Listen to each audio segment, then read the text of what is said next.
இல்ல அந்த வீரா அந்த மாறன் கண்டிப்பா என்ன பிடிச்சி போலீஸ்ல ஒப்படைச்சிடுவாங்க.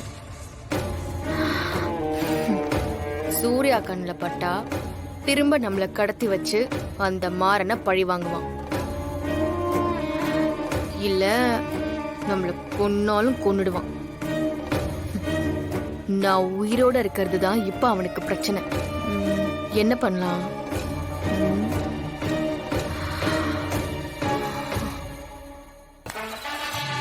விஜய், இது எல்லாத்துக்கும் காரணம் அந்த ராமச்சந்திரன் தாமா. நீதான் அந்த குடும்பத்தை அழிக்கணும். இனி நீ வாழ போறதே அதுக்காக தான். உன் அப்பாவோட சாவுக்கு நீதான் பழி வாங்கணும். நம்ம போறப்பே அந்த ராமச்சந்திரன் குடும்பத்தை பழி வாங்குறதுக்கு தான் ஆயிடுச்சு. இப்போ நான் ஜெயிலுக்கு போறதை விட ரொம்ப முக்கியம் என்னோட லட்சியம். அத நான் நிறைவேற்றணும்னா அந்த ராமச்சந்திரனை கொல்லணும். கொன்னுட்டு சந்தோஷமா ஜெயிலுக்கு போகணும்.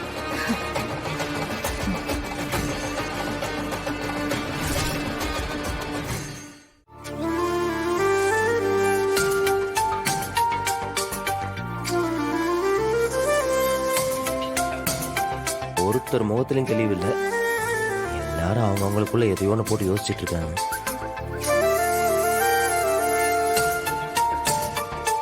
வீரா, எனக்கு ஒரு டீ கூட. முன்னாடியே போட்டு வச்சிட்டியா?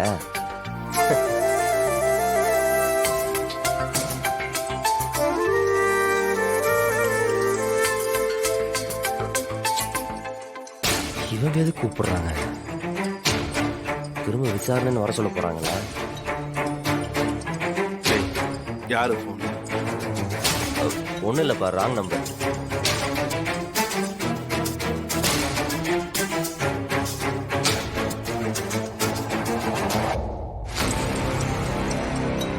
ஹலோ மாறன், நான் இன்ஸ்பெக்டர் சந்திரலேகா பேசுறேன். நீங்க வீரா, கண்மணி, பிருந்தா 3 பேரையும் கூட்டிக்கிட்டு ஸ்டேஷன் வரைக்கும் வர முடியுமா?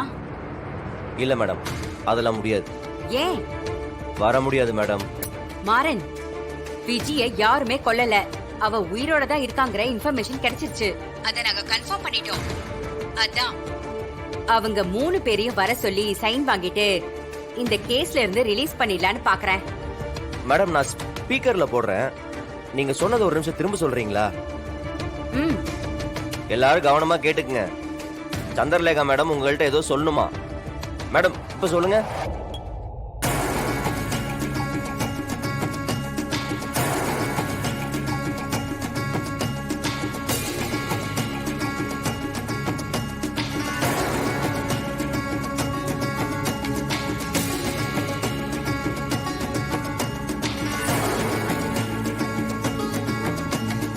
என்ன மேடம், நாங்க எவ்வளவு சொன்னோம்? அவ்வளவு சீக்கிரத்துல சாக மாட்டான்னு நீங்க தான் கேட்கல. உங்க டைம் வேஸ்ட், எங்க டைம் வேஸ்ட் தானே. ஊர்ல எங்க குடும்பத்தை பத்தி விசாரிச்சிருந்தா நாங்க சொன்னதை கேட்டு இருந்திருப்பீங்க. இந்த கேஸை எடுத்த உடனேயே எங்களை குற்றவாளின்னு முடிவெடுத்து விசாரிக்க ஆரம்பிச்சிட்டீங்கல்ல. இப்ப புரிஞ்சா மேடம் யாரு குற்றவாளின்னு? அதெல்லாம் சரிங்க மேடம். மறுபடியும் புதுசா ஒரு எவிடன்ஸ் கிடைச்சிருக்கு. குடும்பம் மொத்தமா வாங்க, நீங்க கூட்டிட்டு போயிட மாட்டீங்களே? சாரி, இப்படி ஒரு குழப்பமான கேஸ நான் என்னோட சர்வீஸ்ல பார்த்ததே இல்ல. எனிவே, வீரா, கண்மணி, பிருந்தா நீங்க 3 பேரும் இந்த கேஸ்ல இருந்து ரிலீஸ் ஆயிட்டீங்க. இனிமே நான் உங்களை தொந்தரவே பண்ண மாட்டேன். உங்களுக்கு ஏதாவது ஹெல்ப் வேணும்னா எனக்கு கால் பண்ணுங்க. என்ன யாரும் பதில் சொல்ல மாட்டேங்கிறீங்க?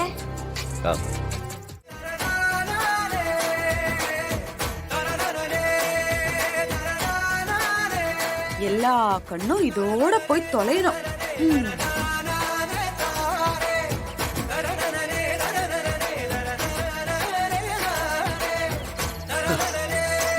அப்பாடா, ஒரு வழியா இந்த கேஸ் முடிஞ்சிருச்சு. இத்தனை நாளா என் பொண்டாட்டியாவே இல்ல. எப்பவுமே இருக்கமா சிரிப்புனா என்னன்னு கேக்குற மாதிரி இருந்தா. அப்படியெல்லாம் ஒண்ணும் இல்ல. ஆமா, அப்படி ஒண்ணெல்லாம் இல்ல, நிறைய இருக்கு. கண்மணி, இப்பயாவது கண்டதை யோசிச்சு பயந்து உடம்ப கெடுத்துக்காம ஒழுங்கா டைம்க்கு சாப்பிடு, நல்லா ரெஸ்ட் எடு. முதல்ல நல்லா தூங்கணும். நீ தூங்கி ரொம்ப நாள் ஆச்சு, நான் பார்த்துட்டு தான் இருக்கேன். உள்ள என் பையனும் தூங்காம இருக்கான்.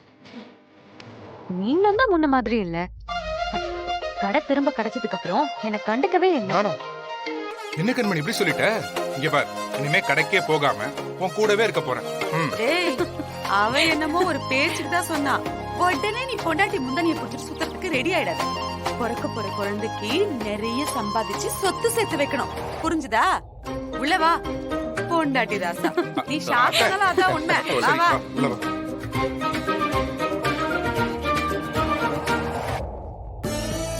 ஏய், என்ன எல்லாரும் சந்தோஷமா இருக்காங்க, நீ மட்டும் உம்முன்னு இருக்க?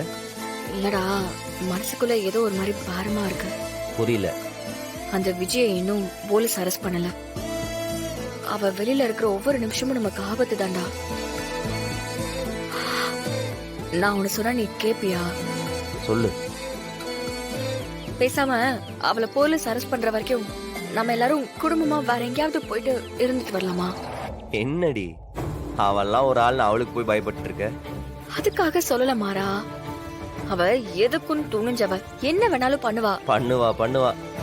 அது வரைக்கும் நான் சும்மா இருந்துருவேனா? ஓடு, பாத்துக்கலாம்.